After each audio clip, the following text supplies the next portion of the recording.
terakhir adalah batuan penyekat atau seal rock gitu ya. Yang mana sih yang bisa menjadi kandidat seal rock gitu ya?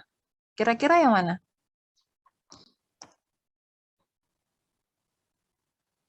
Ada yang bisa jawab?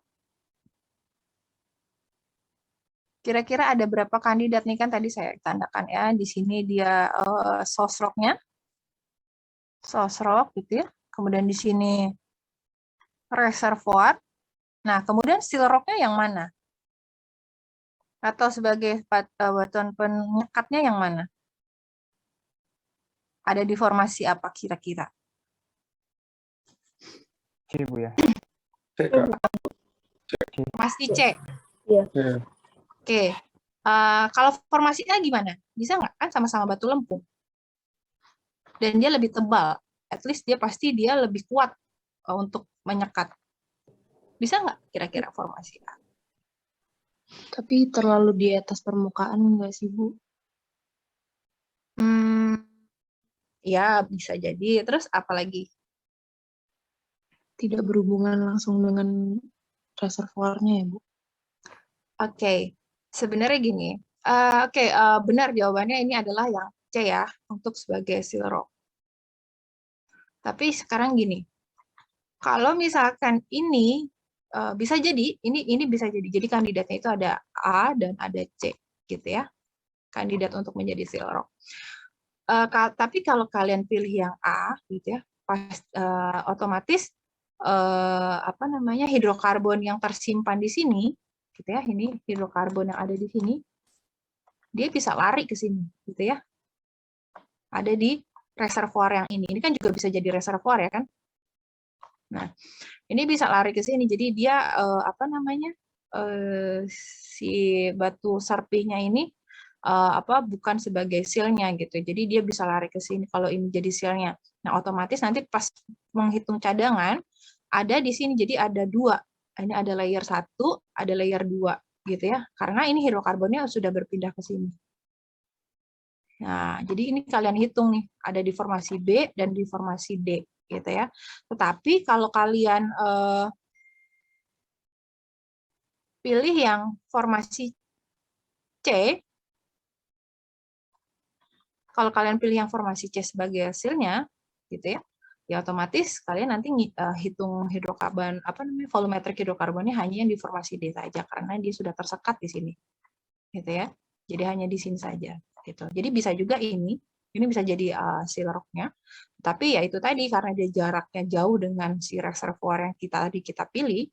Nah, otomatis nanti ketika kalian menghitung cadangan, itu yang harus dihitung layer B dan layer D. Karena hidrokarbon yang di sini, dia berpindah ke sini, bermigrasi ke sini. Nah, kira-kira gitu. Ya. Oke, kemudian kalian jabarkan di sini. Nah, ini ya, ada formasi A dan formasi C. Nah, kemudian tadi, karena yang formasi A tadi sudah menjadi kandidat dari seal rock ya, source rock ya. Jadi formasi A yang semula menjadi kandidat source rock sepertinya juga memiliki potensi menjadi seal. Nah, memiliki kualitas yang bagus atau berada di tengah most ductile. Nah, ini kan ada klasifikasi Allen ya, itu berdasarkan tingkat ductility dari suatu litologi ya, atau seal litologi. Nah, kemudian kita lihat di sini dia berada di most ductile gitu ya. Dan least ductile dari formasi A dengan TOC sekian, at least dia very good ya, karena dia tinggi ya, kaya akan material organik. Kemudian kematangannya immature gitu ya. Kemudian ketebalannya juga cukup tebal ya dibandingkan dengan formasi C. Nah, karena dia tebal, dia bisa menahan fluida supaya tidak keluar ke permukaan. Nah, formasi A ini telah cukup baik untuk menjadi batuan seal. Namun, karena posisinya jauh dari source rock, maka untuk menyesuaikan petroleum system yang lebih cocok untuk menjadi batuan seal adalah formasi C ya, karena dia dilihat lagi dari posisinya, gitu ya. Nah, jadi ini kita tentukan bahwa yang menjadi seal rocknya adalah formasi C, ya. Oke, di situ sudah, itu nomor 1 sudah terjawab ya. Sudah paham semuanya, ini baru nomor 1 ya. Jadi sudah terjawab semua, ini Ini adalah sosroknya. Kemudian ini adalah reservoirnya. Nah, kemudian ini adalah seal-nya atau penutupnya. Nah, kemudian kalian bikin nih tabel di sini kan. Tabel lagi. Kalian bikin tabel sendiri lah ya. Nah, sini ada petroleum sistemnya. Sorry. Petroleum system ya.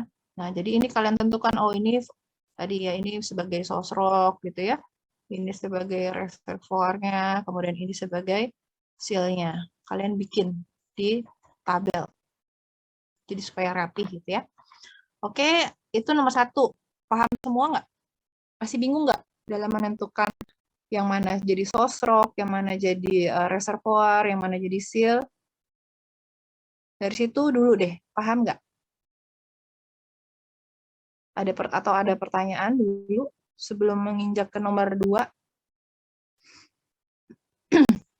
Paham, Bu. Oke, paham ya? Paham, Kak. Tadi, Kak. Oke, sekarang kita masuk ke nomor 2. Tentukan kedalaman jendela atau oil window dengan menggunakan metode Lopatin ya. Jadi kita lihat di sini ada yang namanya metode Lopatin. Kita punya tabelnya di sini. Kita ada tabel Lopatin, kemudian ada ini. Nah, ini namanya itu adalah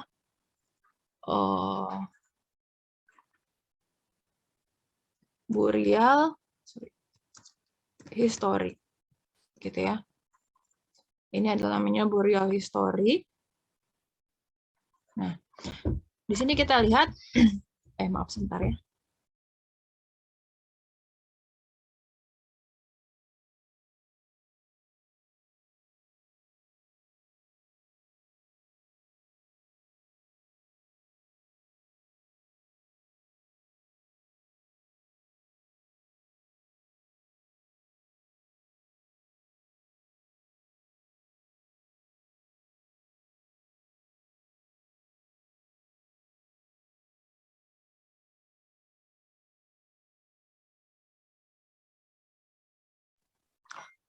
Oke, maaf. Sekarang kita lihat ya, untuk yang apa tadi soalnya? Tentukan kedalaman oil window atau jendela dengan menggunakan metode Lopatin. Nah, ini ada tabel Lopatin di sini ya. Nah, di mana oil window itu atau oil generation ya kita sebutnya, itu ada di suhu 15 derajat.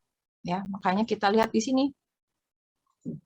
Ini sebenarnya untuk mendapatkan apa namanya tabel grafik ini nih cukup panjang ya tahapannya, tetapi kalau untuk di perminyakan ini sudah ada tabelnya gitu, jadi kalian tidak harus menghitung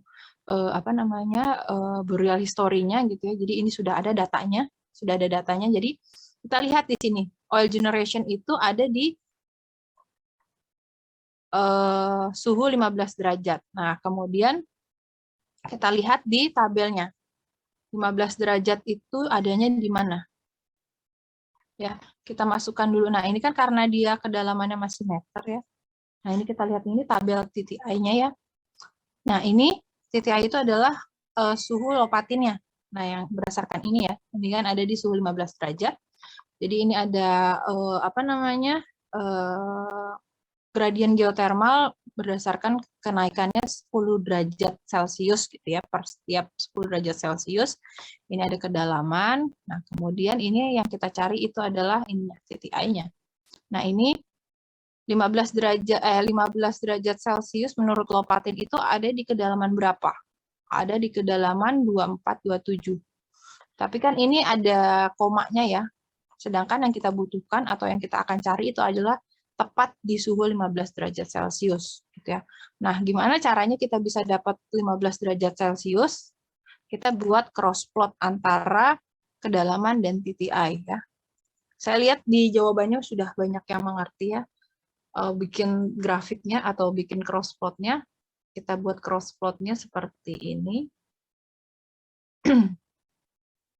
Nah, ini ya, kita buat cross plotnya. Suhu 15 derajat Celcius itu ada di sebentar.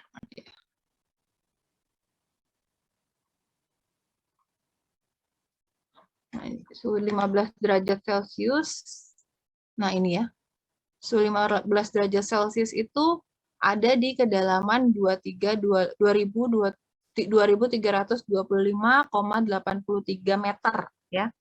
Nah, sini kan masih satuannya masih meter ya, sedangkan di peta kita ini, nah ini satuannya feet ya. Di depth structure kita itu satuannya feet. Makanya kita harus harus kita rubah dulu dari meter ke feet. Nah, ini. Nah, jadi kedalaman oil window-nya itu ada di 7.630,67 feet gitu ya. Ini adalah depth kitchen kita atau oil window kita ada di kedalaman sekian gitu ya. Itu untuk pertanyaan nomor 2 ya. Jadi tentukan kedalaman jendela dengan menggunakan metode Lopatin. Jadi kedalamannya itu ada di 7.630,67 feet gitu ya. Itu adalah oil generation kita ada di kedalaman itu. Nah, kemudian dari situ nomor 3-nya adalah berdasarkan hasil dari metode Lopatin, gambarkan area kitchen pada lapisan batuan induk dengan asumsi. Nah, ini ada asumsinya bahwa ketebalannya ini konsisten di seluruh area gitu ya. Jadi setiap formasi di depth structure-nya itu ketebalannya sama gitu ya. Konsisten di seluruh area. Baik itu di formasi A, B, C, D, E, F itu semuanya sama ketebalannya. Gitu. Nah, sekarang kita lihat nih. Jadi kita plot nih, gambarkan area kitchen kita di peta depth structure kita gitu ya. Tadi kan ada di kedalaman berapa? 7.630 ya. Nah, di sini kita punya depth structure. Nah, depth structure kita itu adanya di formasi D. Ya, di mana formasi D itu dia posisinya itu lebih lebih shallow dibandingkan di formasi E. Jadi formasi E itu posisinya adalah lebih deeper dibandingkan formasi D gitu ya. Jadi posisinya ada di bawah formasi D gitu ya. Nah, jadi kita ganti nih si depth-nya, kita ganti konturnya, kita ganti angkanya. Nah, ini kan tadi yang di soalnya di lampirannya itu tadi formasi D ya, kemudian kita ganti, sekarang kita copy aja deh biar nggak bingung. Kita copy. Nah, kita copy ke sini ya.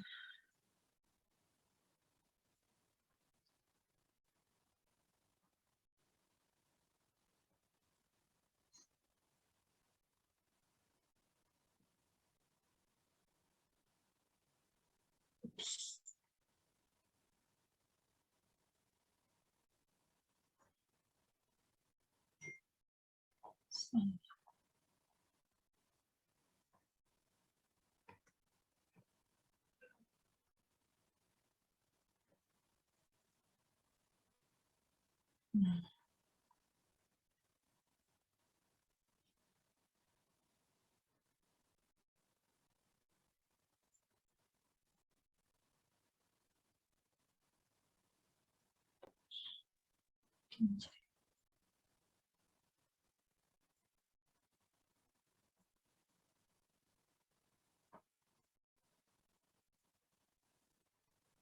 kan ini ada formasi D, sedangkan ini formasi E gitu ya. Nah, ini konturnya ini, nah kalian perhatikan ya. Ini kan tadinya konturnya,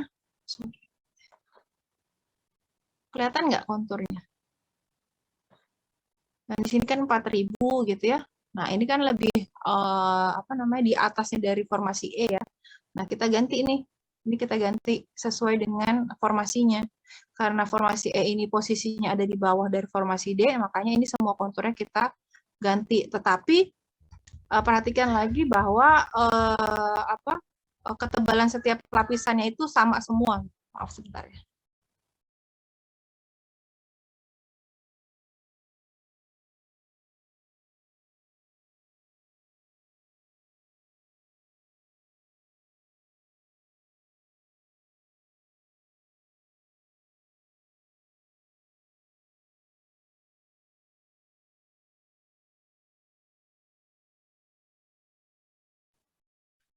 Nah, kemudian ini setelah kita ganti sesuai dengan apa namanya? Sesuai dengan formasinya.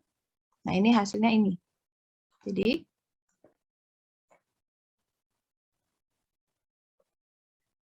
nah ini ya.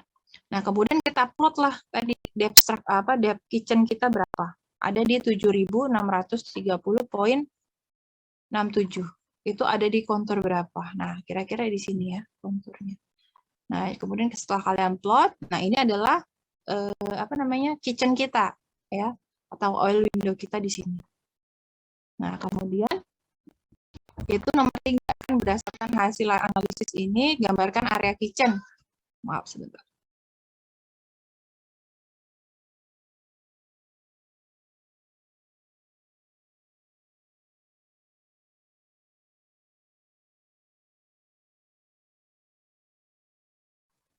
Oke, nah ini kita gambarkan area kitchen kita. Tadi ya pada lapisan batuan induk dengan asumsi ketebalan lapisan konsisten di seluruh area. Jadi ini ketebalannya sama semua di setiap formasi, gitu ya. Nah ini sudah kita gambarkan kitchen kita. Kemudian masuk ke nomor sampai sini paham nggak ya? Nah, sorry Bu, masih belum paham sih Bu nomor 3. Yang mana yang belum paham? Yang ke cara nentuin daerahnya, terus yang kayak dari formasi A tadi kayak itu Bu. Sama saya bingung yang maksudnya kitchen tadi, Bu. Maksudnya kitchen itu sekarang gini ya, kita mulai dari nomor berapa tadi ya? Kalau untuk nomor 2 paham nggak? Untuk menentukan kedalaman kitchen ini, kedalaman jendela atau oil window ini paham nggak? Saya kurang paham Bu tadi yang dilopatin tadi Bu. Oke, kita ulang lagi. Oke, jadi gini, ini adalah nilai tetapan dari Lopatin yang menurut Lopatin gitu ya, bahwa oil generation atau fase di mana oil itu mulai terbentuk gitu ya, atau oil window itu adalah di suhu 15 derajat Celcius. Ya. Oke, itu menurut tetapan Lopatin. Kan kita soalnya adalah tentukan kedalaman jendela dengan menggunakan metode Lopatin. Nah, oke. Itu ada di suhu 15 derajat Celcius. Nah, kemudian di sini ada Burial History, namanya Burial History suatu grafik gitu ya. Jadi dari grafik jadi gini, supaya nggak bingung kenapa bisa dapat grafik ini. Nah, ini kita buat dulu. Sebenarnya itu fasenya panjang gitu ya. Jadi untuk mendapatkan grafik ini, nah, tapi di sini kalian hanya tinggal lihat aja. Tinggal lihat aja di suhu 15 derajat Celcius itu ada di mana, gitu ya.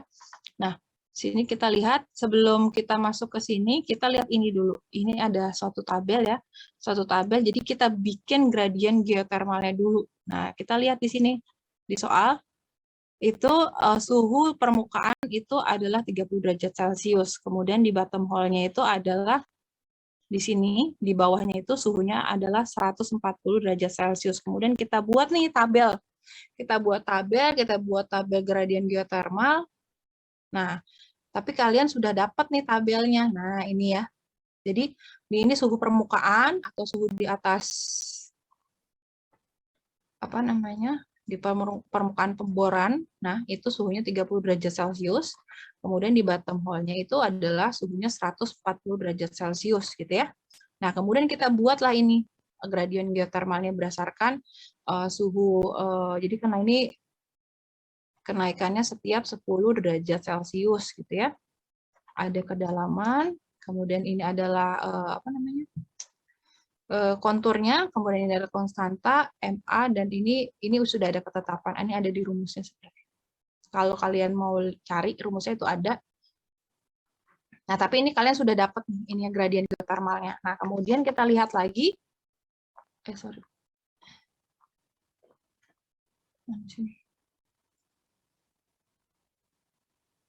Nah, tadi kita lihat bahwa oil generation itu mulai di suhu 15 derajat Celcius gitu ya.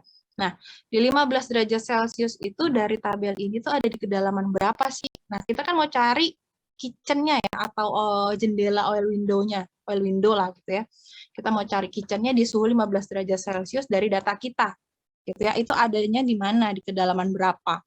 Jadi kita cari oil window atau jendela itu di suhu 15 derajat Celcius, itu kalau dari data kita itu ada di kedalaman berapa sih gitu ya. Itu adalah kedalaman oil window kita atau jendela kita. Atau oil window ya. Nah, ini adalah di depth ini. Nah, gimana caranya? Ya kita lihat dari grafik ini. Nah, dari sini, dari gradient geothermal ini kita buatlah cross plot. Kan di sini kan yang adanya itu adalah suhunya itu 15,79 sekian ini kan. Nah, kalau yang kita cari itu kan suhu di suhu 15 derajat Celcius itu ada di kedalaman berapa? Ya.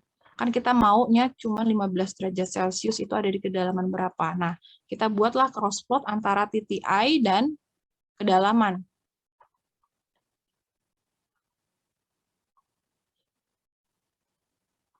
Nah, ini adalah cross plot antara depth dan lopatin, gitu ya. Di mana sumbu X itu adalah depth dan kemudian sumbu Y-nya itu adalah lopatinnya. Nah, kita kemudian lihat di suhu 15 derajat Celcius itu ada di kedalaman berapa? Ada di kedalaman, ternyata di sini ada di kedalaman, kalian tarik garis aja ya, kalian tarik garis, itu ada di kedalaman 2325,83 meter. Ini depth-nya. Jadi ini adalah depth kitchen kita atau oil window kita, ya. Atau di soal itu jendela gitu ya, itu sama aja. Di mana itu adalah fase di oil generation gitu ya. Nah, tapi di dalam soal di petanya peta struktur kita atau peta depth structure kita itu satuannya feet. Makanya harus dikonversi dulu ke feet gitu ya. Makanya kedalamannya itu adalah 7.630,67 setelah dikonversi dari meter ke feet. Dari sini baru kita plot ke dalam peta. Nah, peta apa? Nah, data yang kita punya itu adalah peta depth structure yang kita punya itu adalah formasi D, adanya di formasi D, ya kan? Di mana formasi D itu posisinya itu lebih di atas. Ya. Jadi dia adanya di atas dari formasi E. Gitu ya. Nah, yang kita cari itu adalah formasi E. Nah, jadi dia harus diganti dulu ininya. Konturnya, harga konturnya itu harus diganti dulu karena dia posisinya lebih di dalam dari si formasi D gitu. Paham nggak? Ini sesuai dengan ketebalannya. Nah, ini kan ketebalan kita lihat ya, ketebalan formasi E itu berapa sih. Nah, ini tinggal ditambah aja gitu. Tinggal ditambah dari formasi D dan formasi E. Kemudian kalian ganti harga konturnya. Nah, kan dia diasumsikan bahwa tebal lapisannya itu di setiap area itu sama kan, makanya dia sama semua. Kelipatan pergantian itu sama semua gitu. Ini kan kontur 6.541, kemudian di sini kontur 7.000, yang di formasi D dia kontur 7.000. Ini kontur 6.000, tetapi di formasi E dia konturnya karena dia lebih dalam, jadi 6.541,33. Nah, itu sama semua di setiap ini, tinggal ditambahin 541,33, karena ini adalah ketebalan formasi E. Gitu ya.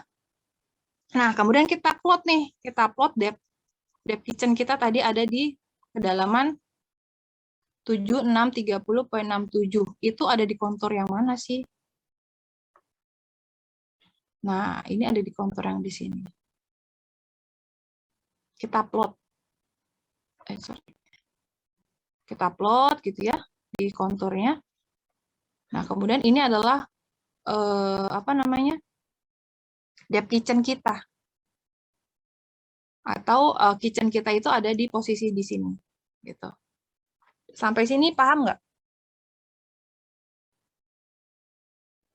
paham Kak. Kak, izin bertanya ini yang formasi nentuin ini formasi D, formasi E itu di mananya Kak? Lihat di mana Kak? Dari kedalamannya ya Kak. Maksudnya gimana? Yang tadi Kakak tahu ini formasinya, ini formasi D, ini di sini formasi E misalnya gitu. Oke, Itu lihat dari kedalamannya atau dari mana? ini di soal ya. Ini kan soalnya ya, soal yang kalian dapat kan. Ya. Di soal itu di lampirannya ada peta depth structure ya. Kalian dapatnya itu ada dua depth structure, ada depth structure basement. Nah, ini depth structure basement.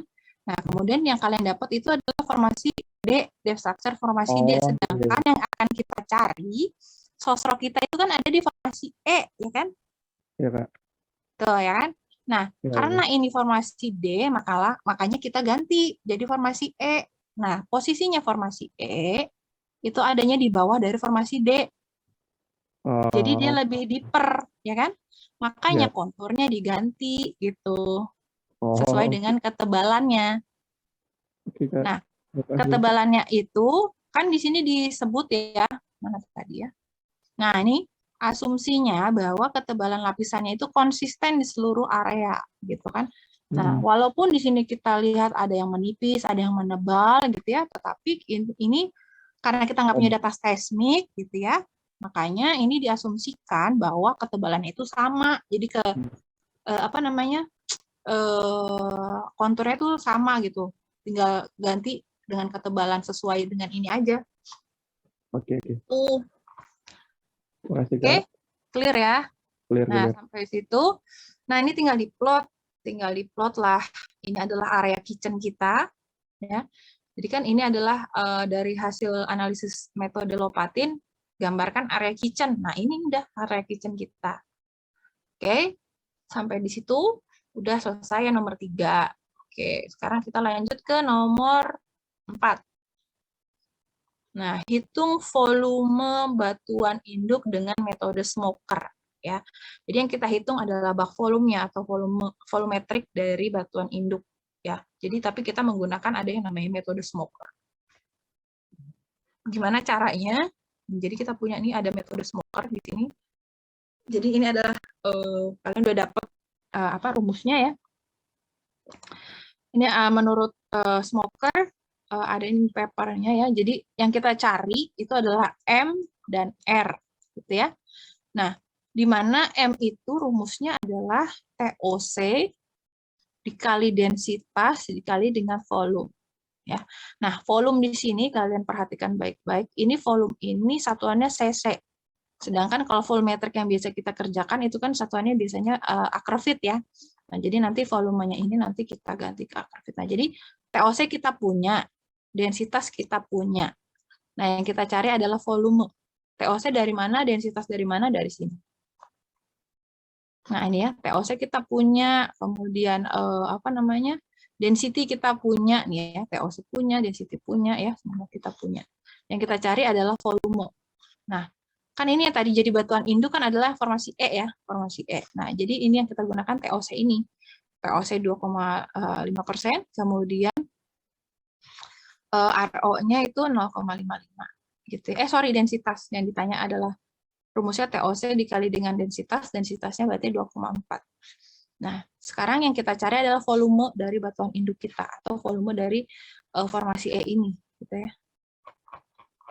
Gimana cara hitungnya? Kan kita punya ini, jadi yang kita hitung yang ini, volumetrik yang ada di sini. Gimana caranya?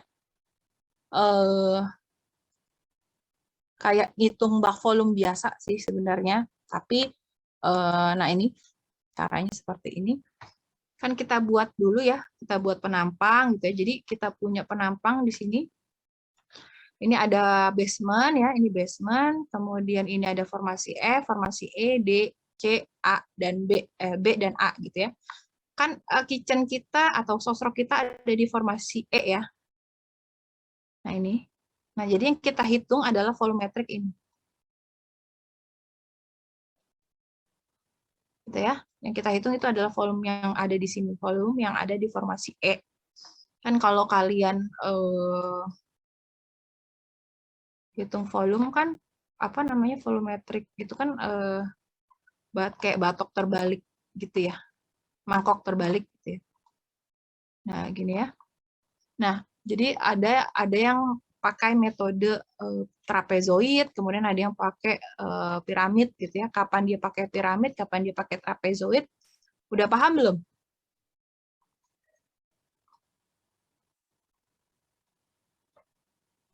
Belum, Bu. Belum. Belum, Bu. Oke, kita hitung, kita buat grafik dulu. Kita buat penampang ya. Ini penampang A aksen. Ini adalah harga konturnya. Jadi ini berdasarkan contouring gitu ya, berdasarkan contouring. Jadi kita buat volumetriknya ini. Yang kita hitung adalah volume yang ada di sini. Nah, ini yang biru-biru ini. Nah, kemudian kita hitung nih kontur 1 gitu ya. Ini kontur, kalau kita lihat di sini, ini kita buat masing-masing dulu. Bentar, gitu. Nah,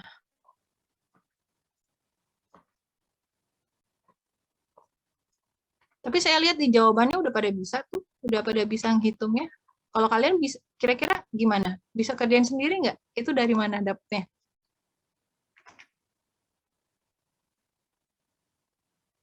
Saya Kalau lihat, kita beberapa ada yang tanya ke kelas lain, Bu, tapi tetap belum terlalu paham gitu, Bu. oke, tanyanya jawabannya apa caranya? Caranya, Bu. Oke. Kalau tahu caranya berarti kan bisa dong. Jadi ini ya. Ini kan adalah batas area kitchen kita, ya kan?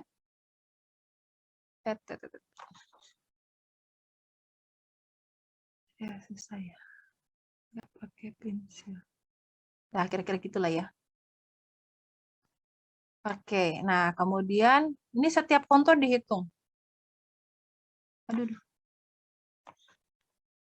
Kalau mau ini setiap kontur tuh dihitung. Jadi nanti kita punya beberapa luasan area gitu ya.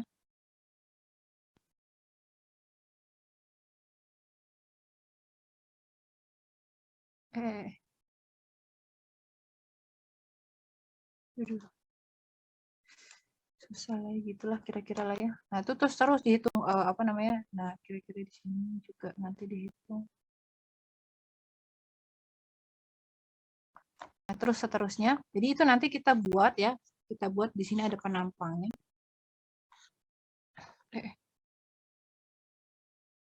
Waduh.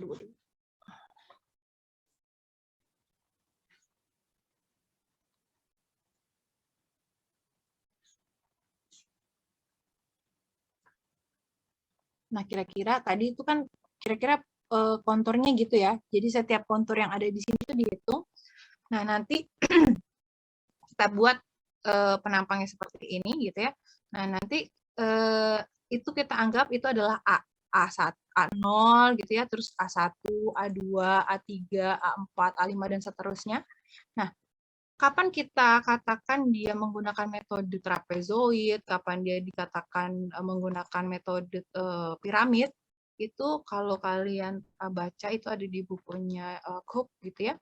Jadi kalau dia rasio antara A0 dibanding A1 atau luasan area terdalam dan luas area di atasnya atau ya di atasnya lah ya. Ini adalah luas area terdalam, itu adalah batas antara batas oil window kita dengan batas yang ada di atasnya, luasan yang ada di atasnya itu jika dia besarnya kurang dari 0,5, itu dia adalah menggunakan metode piramid.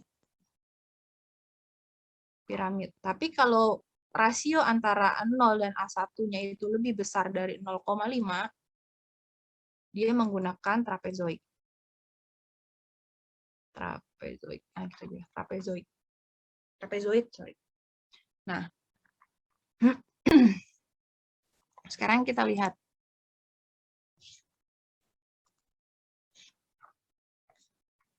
Nah, ini ya. Itu ada rasio A1 dan A0, ini adalah rasio dari luasan area ini. Jadi luas area. Luas area, kalau dia rasionya itu lebih besar dari 0,5, maka dia menggunakan trapezoid. Nah, kalau dia kurang dari 0,5, dia pakai piramid, gitu ya. Nah, kemudian kita hitung nih berapa luasannya. Kalau dia pakai trapezoid, luas alas kali rumusnya kalian cari lah ya, kalian cari sendiri. Banyak bagaimana rumus trapezoid, bagaimana rumus piramid gitu ya. Itu kalian cari sendiri. Nah, ini sudah ketemu luas alasnya, kemudian luas alas bagi 2, kemudian ini volumenya. Nah, volumenya.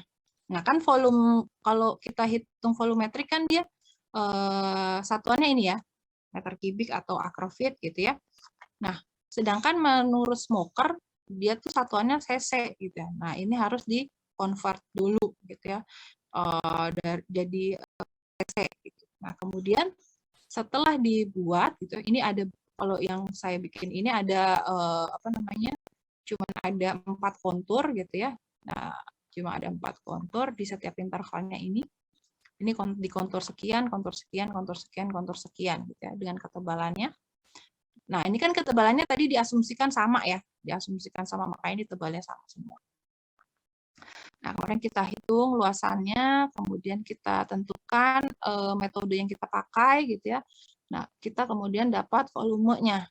Nah, ini volumenya. Nah, kemudian total ini adalah total bak volume kita. Ya, ini adalah yang kita gunakan dalam mencari M-nya. Ya, menurut smoker tadi.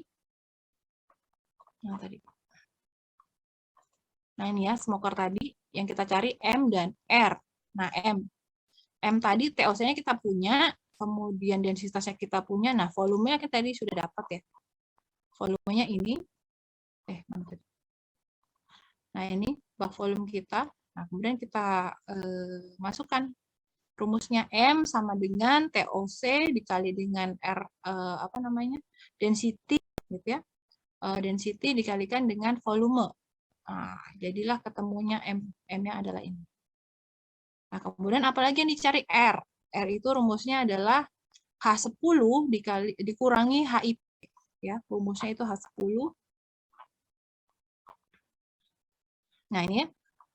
Rumus R itu atau hidrokarbon yang dihasilkan per gram karbon organik itu adalah H10 dikurangi dengan HIP. H sama juga dengan HI. Nah, kita lihat di sini. HI-nya 550 ya. Kemudian HIP-nya ini 335 ya. Di soal sudah ada, tinggal kalian masukkan. Nah, ini HI-nya atau H10-nya 550 dikurangin HIP-nya itu 335. Ketemu R-nya sekian. Nah, kemudian yang terakhir adalah kalian cari total hidrokarbon yang dihasilkan ya. Itu adalah rumusnya M dikalikan dengan R dan dikalikan dengan konstanta. Ketemulah total hidrokarbon yang dihasilkan pada kitchen kita. Nah, ini adalah total hidrokarbon yang ada di kitchen kita adalah sekian. Oke, ini adalah total volume batuan induk ya. Batuan induk yang ada di kitchen kita adalah totalnya sekian. Sampai di sini ngerti nggak? Paham nggak?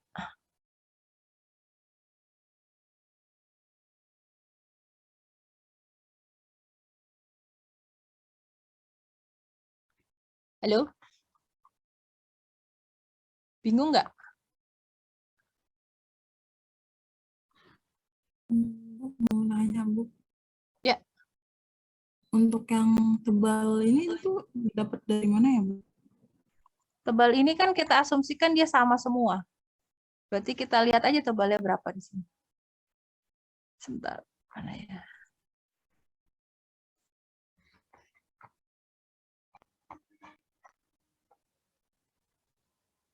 Ini tebal formasi dari sebentar. Ini kan dia di kedalaman yang dari formasi E itu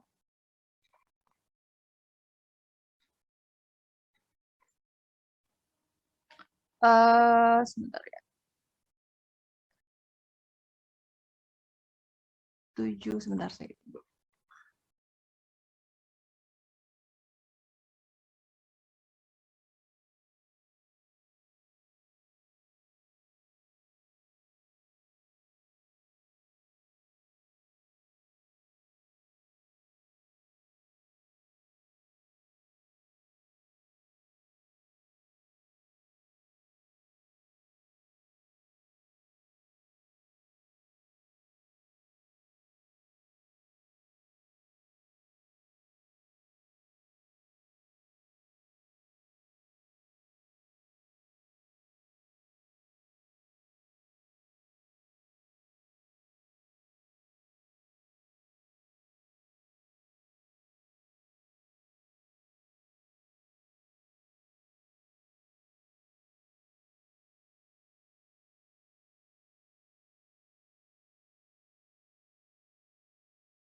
Oke, bentar ya, ini saya lihat ini dulu.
Oke.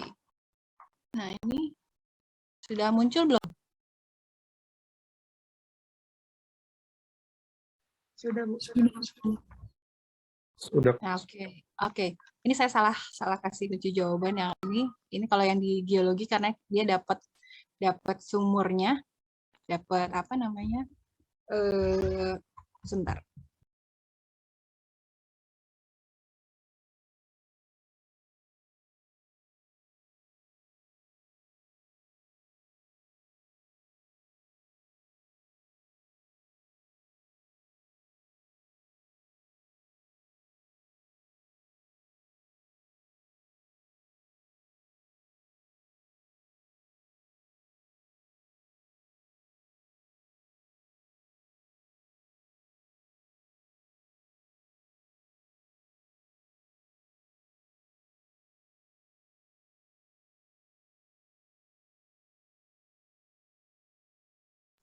Oke, kita lanjut. Nah, jadi ini apa namanya? Jadi sampai lupa saya. Nah, kalau di geologi ini dia dapat ketebalan ininya apa namanya? Datanya. Tapi kalau yang untuk yang soal yang di perminyakan ini dia hanya cuman hitung kontur, interval konturnya, terus luas dan tentukan metodenya dan volumenya. Gitu ya. Nah, ini kemudian kalian tentukan volume source rock-nya berapa. Itu ini ada di formasi E ya, formasi E. Nah, ini kan kalian tentukan nih.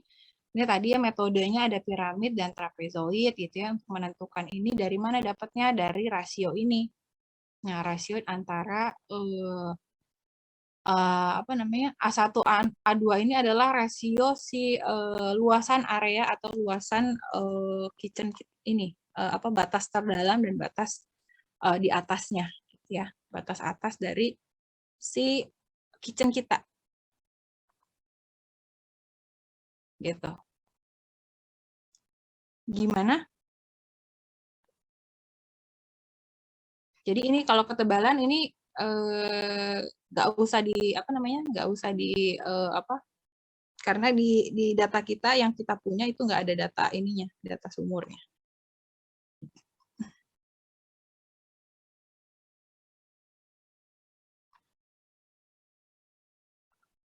Halo? Iya, Bu. Terus saya mau nanya yang kontur itu juga, Bu. Yang mana? Kontur ini? Ya, Ini yang sebenarnya kita- kalau lebih jelas kalian contouring lagi sih. Jadi biar gampang gitu ya. Kalau ini kan dia cuma ditiban aja gitu ya. Sebenarnya paling kalau enak kalian bikin digit ulang gitu konturnya. Digit ulang jadi kita bisa mengadjust sendiri. Kan kalau di sini kan apa konturnya itu koma-koma gini ya. Kalau kita contouring sendiri ini bisa kita adjust sendiri. Misalkan ini 2.500 gitu ya. Kemudian di sini 3.500, 4.500, jadi bisa bulat angkanya. Tapi kalau nggak kita digit ulang, ya mau nggak mau kita harga konturnya itu dia koma-koma gini, nggak bulat gitu. Ya, gimana? Mau tanya kontur yang mana? Bikin kontur ininya ya? Ngitung Iya. luasnya ya? Iya. Nah, gini caranya kan kita bikin penampang dulu ya tadi ya. Mana tadi penampangnya? Ada sinilah gampangnya. Nah, penampang sini, nah ini kan kita bikin, kita hitung, yang kita hitung adalah kalau di sini,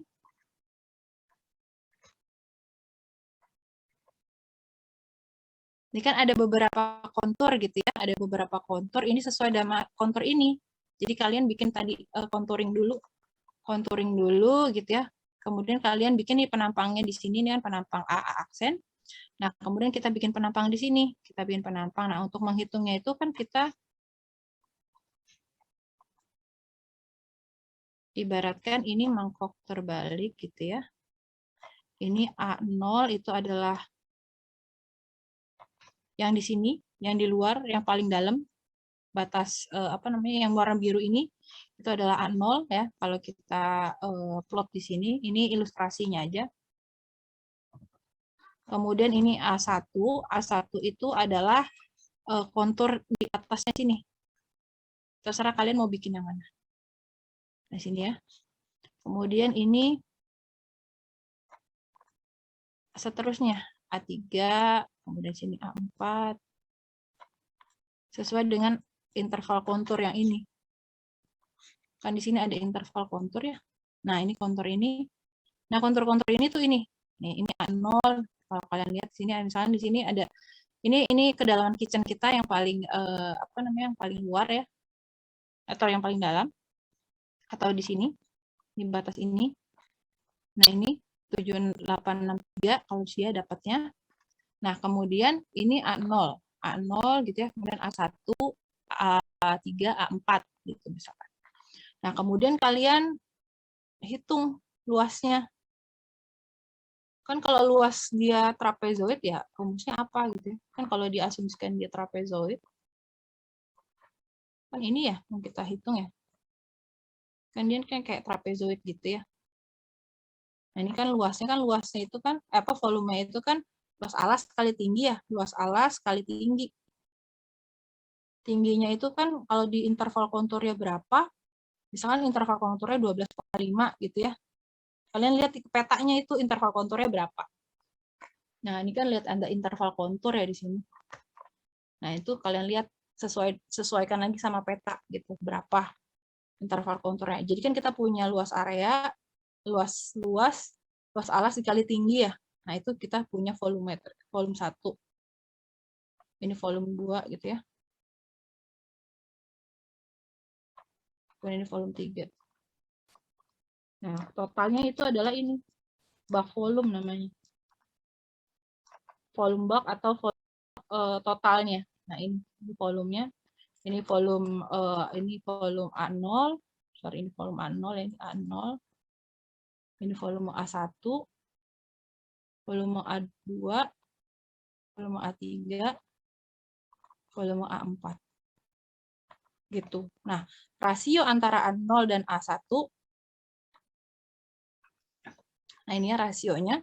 Itu yang menentukan rumusnya apa yang kita pakai, metode apa, apakah metode trapezoid, apakah metode piramid gitu ya.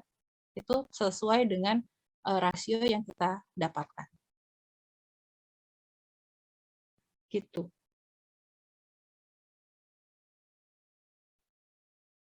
Gimana?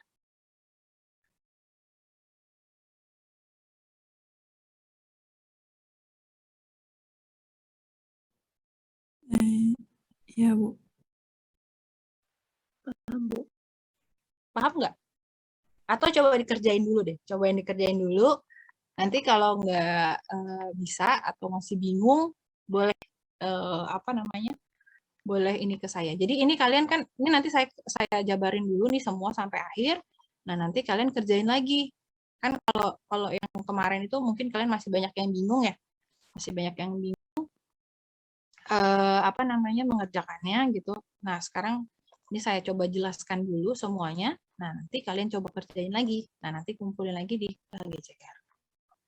Nah, nanti kalau masih ada yang bingung-bingung gitu ya, boleh WhatsApp di grup gitu ya, biar teman-temannya juga nanti kalau ada pertanyaan bisa, kalau ada pertanyaan yang sama bisa langsung terjawab semua. Itu tadi yang nomor 4 ya. Nomor 4 kita sudah mencari total volume batuan induk yang ada di kitchen kita ini. Ya. Nah, kemudian yang nomor 5 adalah berdasarkan penentuan kitchen tersebut, gambarkan pada lapisan formasi batuan reservoir model migrasi sekunder atau ortokontur dengan asumsi bahwa fault atau patahan yang ada itu dia leaking atau bocor gitu ya. Nah, kita lihat di sini, ini adalah peta depth structure di kedalaman formasi E, atau kitchen kita ada di, sosrok kita ada di formasi E gitu ya. Ini adalah kitchen kita. Nah, kemudian kita disuruh apa? Kita suruh membuat ortokontur, atau kita disuruh membuat jalur migrasi sekundernya kemana gitu ya. Nah, sekarang kita lihat di sini, gimana caranya. Jadi, kita tuh bisa memprediksi di mana kemana sih larinya hidrokarbon itu gitu ya, berdasarkan apa? Berdasarkan biasanya hidrokarbon itu akan lari ke klosur-klosur yang ada di dekat dengan kitchen kita, atau lari di antiklin atau tinggian-tinggian yang ada di sekitar kitchen kita. Jadi kan ini kitchen kita ya, kitchen kita. Kemudian kalau sebentar saya plot dulu petanya ya supaya nggak bingung.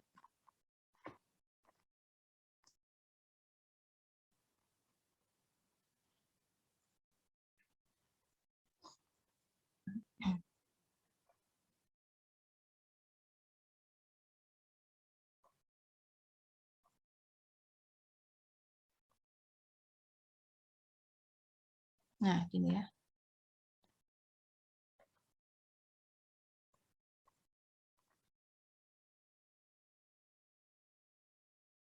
Nah, ini kan yang masih kosong ya. Ini kitchen kita di sini gitu ya. Nah, kemungkinan hidrokarbon itu akan lari ke klosur-klosur kecil di sekitaran kitchen kita ya. Kira-kira ada di sini, ada di tutupan ini atau klosur-klosur ini, ada di sini gitu ya. Ada di sini, ada di sini, atau bahkan ada yang jauh ke sini gitu ya. Nah, atau ada di sini. Nah, di mana kita bikin route-nya atau jalur migrasinya itu biasanya atau kaidahnya itu adalah dia hidrokarbon itu akan lari ke punggungan-punggungan apa namanya? Kan hidrokarbon itu larinya ke atas ya atau ke daerah tinggian gitu ya. Makanya dia larinya itu di punggungan. Nah, kita lihat punggungan peta dari peta itu dia kemana sih gitu ya. Nah, ini kita lihat. Ini kan kitchen kita di sini ya. Nah, dia harus lewat ke punggungan-punggungan gini. Jadi dia nggak boleh nabrak-nabrak. Nah, gini ya. Ini punggungan.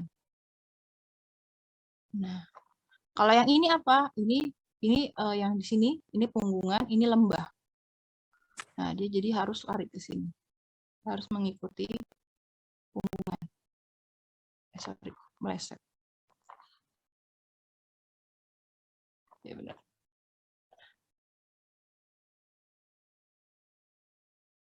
Nah, gitu ya. Harus melewati punggungan.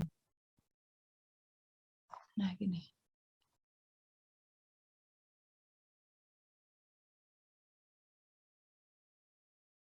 Nah, gitu ya. Atau dia bisa dari sini bisa lari ke sini. Nah, gitu. Atau dia yang paling dekat ke sini.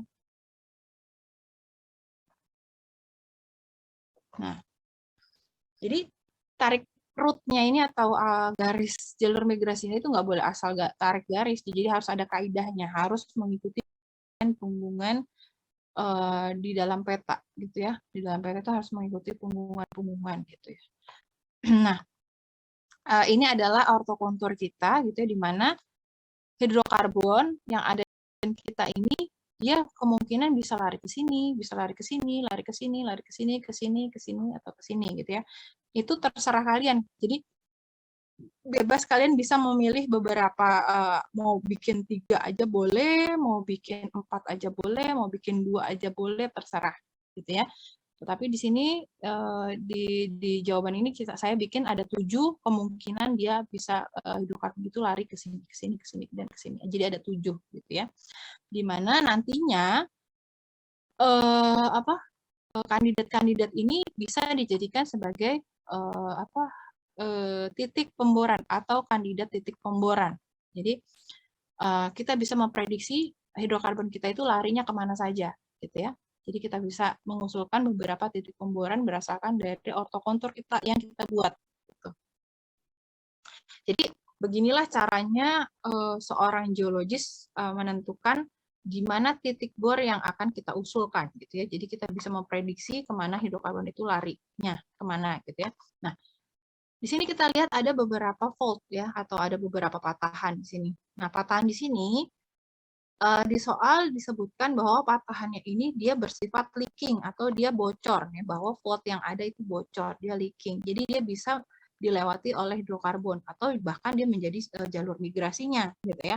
Tapi kalau di dalam soal fault-nya dia sealing atau dia sebagai penyekat, maka nggak bisa nih dia lari ke sini hidrokarbonnya. Jadi hidrokarbonnya hanya bisa lari ke sini aja, gitu ya.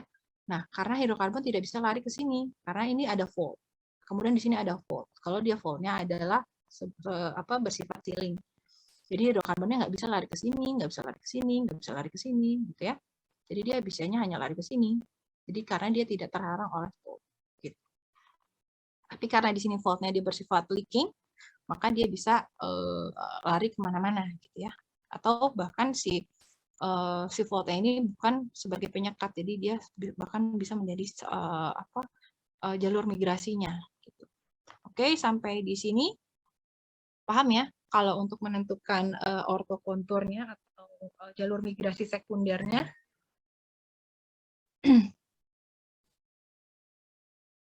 Sampai di sini paham?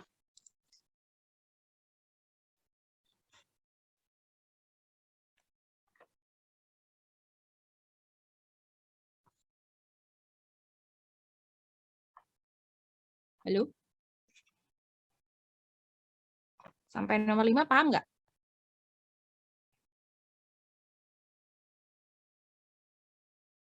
Kok nggak ada yang jawab?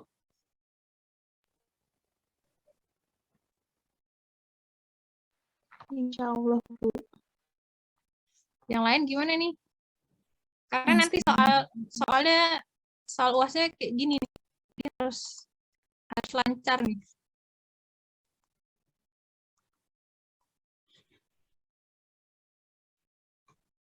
Oke ya, nomor 5 ya.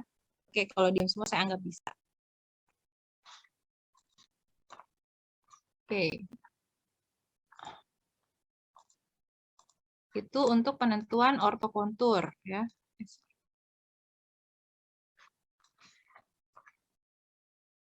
Atau migration route atau model migrasi sekunder ya.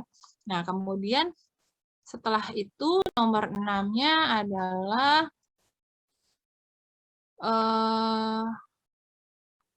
usulkan titik-titik pemboran eksplorasi berdasarkan analisis nomor 5 ini. Nomor 5 dan hitung resource-nya ya. Karena dia masih eksplorasi, jadi dia masih resource dan masing-masing lead-nya. Jadi dia belum ke prospek, jadi dia masih lead ya. Kemudian buat rankingnya. Nah, kita buatlah berdasarkan jalur migrasi tadi atau migration route tadi ya. Nah, dari ini kemudian kita tentukan titik pemborannya, ya ini titik pemborannya ada 1, ini titik pembor 1, 2, 3, 4, 5, 6, 7 gitu ya. Itu contoh. Tapi kalau kalian mau buat 1, 2, 3 aja bisa, atau bahkan 1, 2 gitu atau sini itu bisa, boleh, bebas.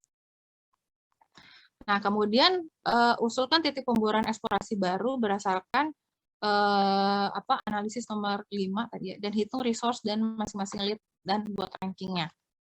Nah, kemudian kalian hitung nih semua ininya ya konsekuensinya kalau kalian buat banyak gini ya, buat kandidatnya banyak ya, kalian hitung volumenya juga harus semuanya dihitung gitu ya. Harus semuanya dihitung. Nah, kemudian ini di sini kalian kan tadi nah ini ya. Di sini kalian lihat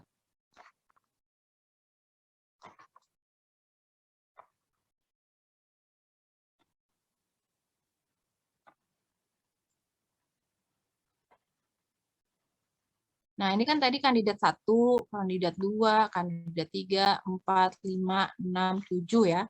Nah, kemudian kalian hitung lagi volumetriknya. Nah, ini kan ada 1 ya, closure 1. Nah, ini kan cuma 1 ya konturnya. Gimana caranya kita bisa ngitung volumenya gitu ya? Ya kalian buatlah sini kontur lagi. Paling enggak ada 2 kontur ya untuk menghitung volumenya. Kalau dia volumenya cuma 1 luas area kan nggak bisa jadi volume ya. Jadi cuma luas area aja. Kita harus punya beberapa kontur. Jadi ini ada A1, A0, A1, A2 gitu ya. Begitu juga di sini. Kan ini ada closure 2 ya. Nah, ini kalian buat lagi nih konturnya. Mau di luar atau di dalam boleh terserah, tapi nggak boleh motong kontur. Jadi harus di dalam konturnya. Gitu ya. Kayak gini. Nah, kemudian ini satu lagi.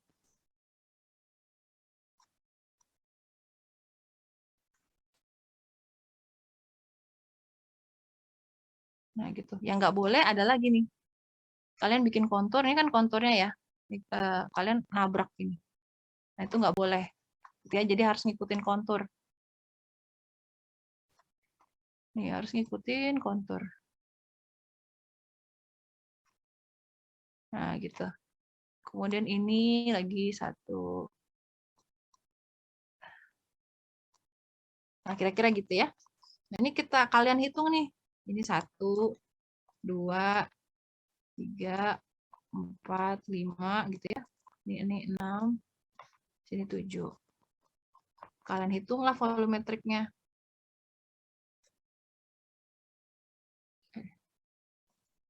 Nah, kalian hitung, ini ada closure 1, 2, 3, 4, 5, 6, 7 gitu ya. Kalian hitung, nah ini ada luas areanya, Nah, kemudian ini ada tipe-tipenya nih kan, kalau misalkan dia rasionya lebih dari 0,5, dia trapezoid. Nah, kalau dia kurang dari 0,5, berarti dia pakai piramid gitu ya. Nah, ini untuk menentukan tipe-tipenya. Nah, kemudian kalian hitunglah volumenya setiap klosur gitu ya. Kalian hitung setiap klosur gitu. Nah, ini ketemulah volumenya setiap klosur. Nah, dari sini baru kalian ranking. Nah, kalian ranking dari klosur 1 sampai klosur 7 itu kalian lihat nih yang volumenya paling besar yang mana gitu ya. Yang volumenya paling besar kira-kira yang mana? Dari sini, oh ternyata volume yang paling besar adalah volume di klosur 7. Nah, kalau kita lihat volume 7 itu ada yang ada di mana sih gitu ya. Volume 7 ternyata ada di sini. Di mana volume 7 klosur 7 ini dia jaraknya cukup dekat dengan kitchen kita. Oh, makanya dia nah terus kita lihat lagi, ini konturnya rapat ya kan, konturnya rapat berarti dia daerah yang curam. Nah, konturnya rapat di daerah yang curam, maka hidrokarbon itu bisa cepat lari ke sini, ke klosur yang ini gitu ya. Kalau yang ini kan dia cukup landai gitu ya, landai. Nah, dia lambat gitu ya migrasinya. Kemudian kalau ini kan dari jarak juga dia cukup jauh gitu ya. Maka si hidrokarbon ini itu bisa nyangkut di sini gitu. Jadi udah sampai terakumulasi di sini itu sudah berkurang gitu ya. Nah, di sini kita lihat jarak, kemudian topografinya dia cukup curam, makanya hidrokarbon bisa cepat sekali naik ke sini. Dan juga ini ada patahan di sini yang bisa mempercepat jalur migrasi gitu ya. Makanya klosur nomor 7 ini setelah dihitung gitu ya, memang cadangannya memang lebih besar dibandingkan dengan yang lainnya gitu ya. Nah, kemudian setelah kita ranking apa tadi soalnya? Ini kan usulkan titik-titik pemboran tadi sudah ya, kemudian hitung resource-nya sudah. Nah, kemudian kita ranking, berarti yang tadi ada di klosur 7. Nah, gimana cara meng-QC-nya kalau hitungan kita benar atau enggak gitu ya. Nah, meng-QC-nya adalah total volume yang kita dapat di semua klosur ini itu tidak boleh lebih besar dari kitchen kita, volume yang ada di kitchen kita. Kenapa? Karena kan dia sudah mengalami sudah bermigrasi gitu ya. Nah, itu pasti sudah banyak yang hilang, makanya volumenya itu tidak boleh lebih besar dari si kitchen kita gitu ya. Ataupun semua total dari semua klosur ini juga pastinya tidak lebih besar dari total volume yang ada di kitchen kita. Ya. Tapi kalau misalnya kalian dapatnya itu lebih besar dari kitchen-nya, berarti ada sesuatu yang salah. Apakah salah dalam menggunakan metode ataukah salah dalam perhitungan. Itu untuk meng-QC-nya. Oke. Nah, kemudian itu nomor 6. Kemudian yang selanjutnya nomor 7 yang terakhir yaitu adalah buat petroleum system chart, event chart gitu ya. Itu yang ini kan. Nah, kita pakai yang ini. Kita pakai yang ini, tetapi ini kan contoh ya, contoh. Nah, kita harus sesuaikan lagi dengan soalnya. Nah, soalnya kita masukkan umur sesuai dengan soalnya. Nah, ini umurnya mulai dari mana? Umurnya mulai yang paling muda itu ada di umur sekian, 2,85 sampai 7,6 juta tahun, gitu ya. Nah, kemudian sampai ke basement-nya. Nah, sekarang kita lihat. Kan yang kita butuhkan adalah source rock, reservoir, seal, trap, and generation, migration, and preservation. Dimana source rock kita itu ada di formasi apa tadi? Source rock kita ada di formasi E yang umurnya 24,6 sampai 28,3 juta tahun yang lalu. Nah, itu kita masukkan ke dalam skala waktu geologi. Nah, ini ya, sini ada skala waktu geologi, itu masuknya ke umur apa? Nah, ini ya, kita masukkan dari tabel yang ini tadi. Tabel yang ini. Nah, ini kan umurnya tidak sesuai dengan umur yang ada di soal kita ya. Kan umur di soal kita itu mulainya dari 45 ya. Yang paling tua itu 45 juta tahun yang lalu ya. Berarti ya udah kita sesuaikan aja, berarti paling tua itu ada di 45 ya, 45 juta tahun yang lalu. Kan kita nggak sampai 120 juta tahun yang lalu ya. Nah, ini ya kita tentukan petroleum system event chart kita sesuai dengan soal yang ada. Mulai dari 45 sampai recent sekarang, ya. Nah, kita masukkan sosrok kita umurnya berapa? Oh, tadi sosrok kita ada di formasi E, umurnya 24 sampai 28 juta tahun yang lalu. Ini adalah litologinya adalah serpi hitam. Nah, ternyata dia ada di umur Miocene, ya. Kemudian formasi D, kita tentukan lagi umurnya dari soal ya, ada di 17,8 sampai 24 juta tahun yang lalu. Nah, ini adalah formasi litologinya. Litologinya batu gamping terumbu. Kemudian seal rock-nya ada di umur sekian. Tinggal di plot lagi. Nah, kemudian di sini ada trap formation. Nah, trapping formation ini kita bisa lihat dari mana sih? Yang pertama kita bisa lihat dari burial history. Nah, dari burial history atau dari sebenarnya di soal sudah ada ya, ada fase erosi di sini. Nah, ini ada fase erosi di umur kisaran 9,6 sampai 20,2 ini 20,2 juta tahun yang lalu. Nah, atau kita bisa lihat dari burial history. Nah, ini burial history yang ada. Nah, biasanya trapping itu adalah fase di mana terjadinya tektonik ya. Jadi atau ada fase di mana suhunya itu dia naik gitu ya. Nah, itu biasanya itu adalah trapping. Nah, ini ada fase 2 kali naik ya di sini. Ada di umur 15 sampai 10 juta tahun yang lalu dan ada di umur 3 sampai sekarang, sampai recent. Nah, kita plot di sini. Nah, 14 sampai 9 juta tahun yang lalu itu ada trapping pertama, kemudian trapping kedua itu ada di 3 sampai 0 juta tahun yang lalu atau sampai recent sampai sekarang ya. Jadi masih berlangsung trappingnya. Nah, ini masih sampai sini. Nah, kemudian ini berkaitan dengan oil generation ya. Oil generation kita lihat lagi dari mana? Dari lopatin ya tadi. Nah, ini oil generation-nya itu ada di suhu kitchen kita itu ada di suhu kisaran antara 120 sampai 130 derajat di kedalaman ini gitu ya. Nah, kita lihat di plot di sini di boreal history-nya di suhu 120 sampai 30 kira-kira di sini antara ya, jadi di 125 derajat Celcius. Kita plot di sini kira-kira ada di umur berapa gitu ya.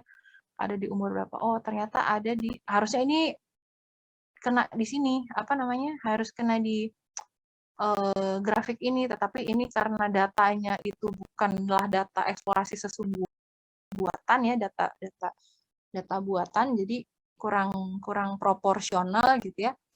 Nah, makanya ini jatuhnya malah di sini gitu ya. Tapi nggak apa-apa.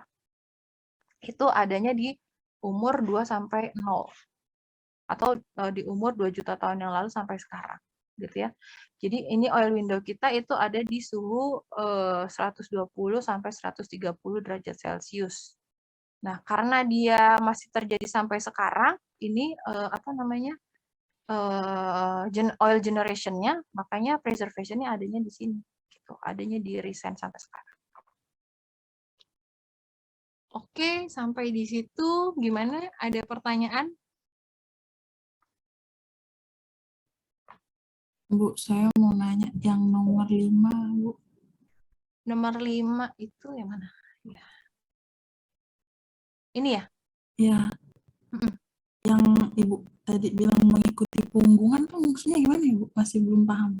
Nih, jadi gini. Kan kalau di dalam contouring itu ada yang U shape ya, atau yang berbentuk U gini ya. Nah, gitu. Ada yang V shape gitu ya. Itu atau ada yang tajam seperti ini. Nah, ini ada yang U, ada yang landai gitu ya, ada yang tajam nih gini. Nah, gitu ya. Nah, itu kalau untuk membuat batas lintasan itu harus mengikuti kontur. Nah, sekarang kalau kita berbicara menandakan yang mana punggungan, yang mana lembah, sekarang kita lihat ini kontur tertingginya yang mana. Ini kan kontur tertinggi ya. Kontur tertinggi itu puncak antiklinnya. puncak anti clean. Nah, kemudian kalau kita lihat, nah di sini itu adalah punggungan dari apa namanya? Kan kalau kalian buat topografi gitu ya, ini kalau kita slice, kalau dari kontur gini pasti kalian bingung. Tapi ketika kalian buat penampang, pasti kalian jelas. Nah, ini penampang. Nah, punggungan itu adanya di sini, di punggungan sini. Ini kan puncak ya. Puncak itu atau tinggian ya. Ini kalau kita slice ini AA aksen ya, AA aksen gitu ya. Nah, ini kan lembah. Kemudian ini kan ada bukit.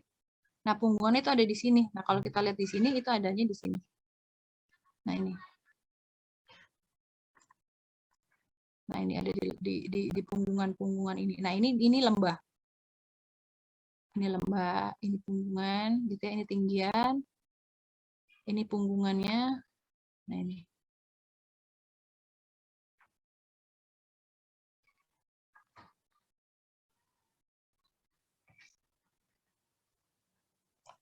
Gampangnya sih gini aja lah.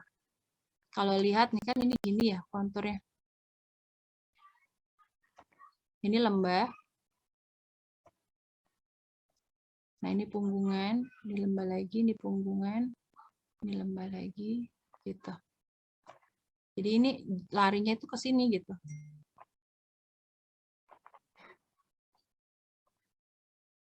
Ngerti gak? Lumayan paham, Bu. Nah, kalau ini punggungan apa bukan? Nih. Sorry.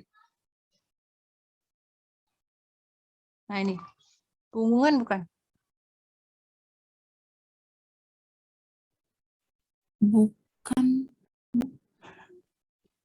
Berarti kamu masih bingung. Nih, sekarang ini punggungan bukan?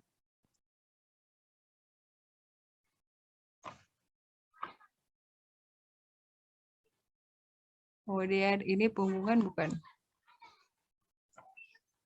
Nih. Punggungan bukan?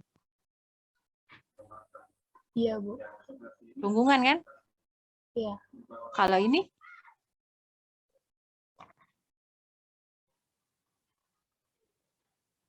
Punggungan bukan? Bukan. Hah? Bukan kayaknya, Bu. Kalau ini? Punggungan. Ini punggungan ini? Iya.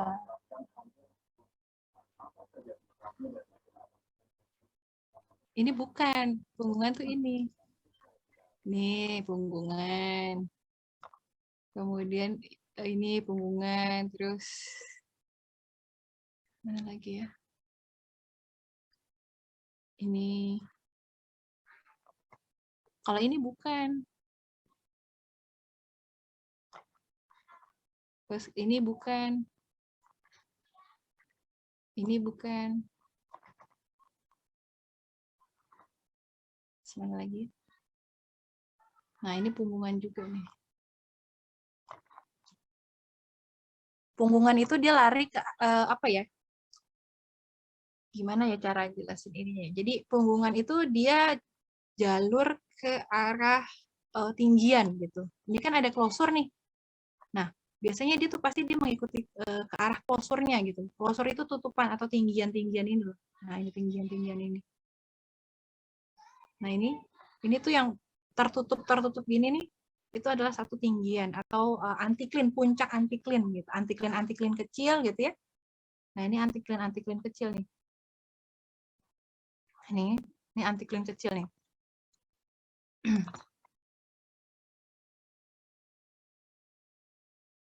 Ini antiklin kecil-kecil gitu dia. Nah, pokoknya kalau ada kontur tertutup gini nih, dia nutup, gini ya. Nah, itu biasanya itu antiklin. Bukan biasanya, itu pasti antiklin. Kalau konturnya tertutup, itu pasti antiklin. Nah, ini Makanya ini kan ada bor nih satu sumur. Ini tuh di titik di puncak antiklin. Nah, makanya biasanya kan pemboran itu adanya di puncak-puncak antiklin kan. Nah, biasanya pengusulan titik bor itu adanya di puncak-puncak antiklin gitu. Nah, ini kalau kita lihat tadi di peta ya yang tanpa ada yang belum di yang belum digambar-gambar. Nah,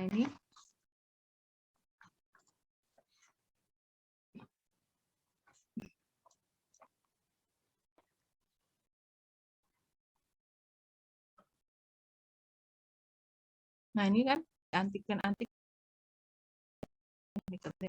kecil gitu ya. Jadi ini ada satu antiklin besar di mana ada tiga puncak gitu. Sini ada puncak 1, puncak kedua, puncak ketiga. Jadi ini ada satu tinggian gitu ya. Di sini ada satu tinggian di mana ada beberapa puncak antiklin. 1, 2, 3 gitu ya. Nah, ini ada satu antiklin. Nah, di sini ada satu tinggian lagi yang paling tingginya gitu. Biasanya kalau konturnya bulat gini, nutup gini, ini biasanya dia lebih tinggi dibandingkan yang ini gitu kan. Kalau dilihat juga dari harga konturnya kan, dari harga konturnya gitu. Ini kan 7.000, ini 8.000, berarti dia lebih tinggi dibandingkan ini kan. Nah, ini ada satu antiklin antiklinorium gitu ya. Nah, di sini di kontur 8.000. Nah, sini ada kontur lagi yang lebih tinggi di sini. Even dia tergantung interval konturnya berapa gitu ya. Nah, sini ada 2 puncak antiklin lagi kecil di sini. Nah, gitu. Jadi biasanya kalau yang konturnya tertutup gini, nutup gini tuh biasanya itu adalah suatu tinggian. Bukan biasanya, itu pasti tinggian. Atau satu gunung gitu. Itu antiklin. Oke, nah, biasanya, Nah, jadi punggungan-punggungnya itu ya di sini, di punggungan gitu. Ini punggungan gitu. Ini punggungan, ini punggungan. Nah, kira-kira gitu.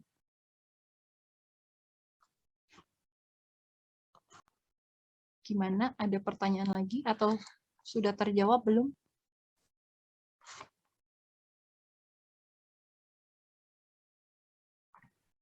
Masih mencoba memahami. Hah? Gimana? Coba memahami. Coba memahami. Coba kerjain dulu deh. Kerjain dulu, nanti pasti kalau bingung tanya.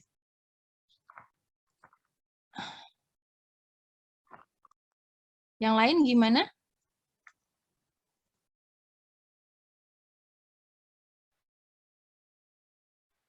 Kurang lebih sama.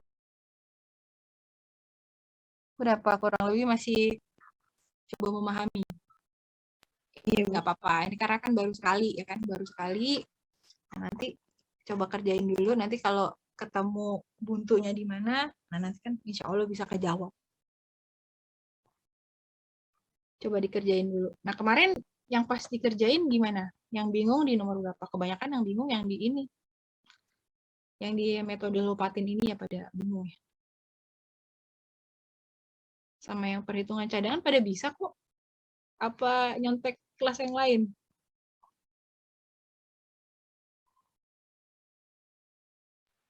Kalau yang perhitungan cadangan masih lumayan, Bu. Masih bisa ya. Karena itu nanti titik ukurnya di situ. Karena nanti kan di FDP ya. Kalau kalian nanti kan bakalan dapet atau bakal ambil FDP ya. Nah, FDP itu kan nanti endingnya adalah menghitung cadangan kan? Iya nggak? Hitung cadangan, kemudian menentukan di mana lokasi titik bor, usulan titik bor gitu ya. Kira-kira kayak gini, fase-fasenya tuh seperti ini gitu. Jadi dari mana sih penentuan petroleum sistemnya dulu awalnya, kemudian di mana source rock-nya, di mana reservoirnya, di mana silnya gitu kan. Kemudian kita punya suatu luasan yang kita bisa hitung gitu ya, yang sebagai lead-nya gitu ya. Nah, kemudian kita hitung source-nya, kemudian kita hitung volumenya. Nah, kira-kira cadangan itu berapa? Ini kan untuk case yang kurang ya. Jadi kita masih resource ya. Nah, jadi kita hitung berapa ininya, berapa volumenya. Nah, kemudian kira-kira dari situ, kira-kira ini bisa lari kemana aja sih ya